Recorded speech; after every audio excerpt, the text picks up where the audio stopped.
Cəbrayıl, Qubadlı, Zəngilan və Laçın rayonlarında isə Prezidentin xüsusi nümayəndəliyinin dəstəyi ilə Əmək və Əhalinin Sosial Müdafiəsi Nazirliyinin tabeliyində Dövlət Məşğulluq Agentliyi Cəbrayıl və Laçın rayonlarında növbəti əmək yarmarkaları keçirib. Laçında keçirilən yarmarkada 9 işə götürən 213 vakansiya təqdim edib. Onların sırasında həkim, elektrik, xəzinədar, aşpaz, sürücü, təsərrüfat işçisi, qeydiyyatçı, gözətçi və sair kimi vakansiyalar yer alıb. Cəbrayılda baş tutan yarmarkada isə 13 işə götürən 100-dən çox vakansiya təqdim edib. Tədbirə qatılan sakinlərə vakansiyalar, iş öhdəlikləri barədə məlumat verilib, vakansiyalara uyğun namizədlərin qeydiyyatı aparılıb. Yarmarkada sakinlərə icra olunan məşğulluq tədbirləri barədə də məlumat verilib.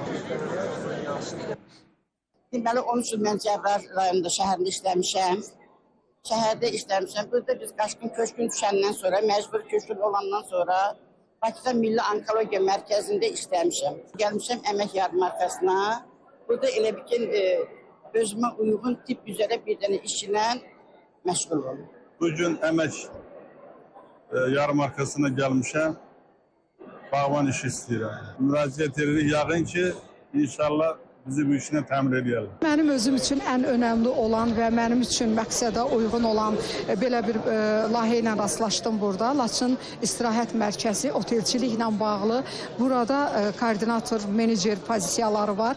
Həmin o pozisiyalarda, o vakansiyalarda mənim kimi Laçınlarım yerləşdirilsə, inanıram ki, Laçına gözəl töhfə vermiş olarlar. Hal-hazırda Laçın şəhərində də növbəti əmək yarmarkamız həyata keçirilir. Bu əmək yarmarkası 9 müəssisə, 6-sı dövlət, 3-ü özəl olmaqla 213 vakansiya təqdim olunmuşdur.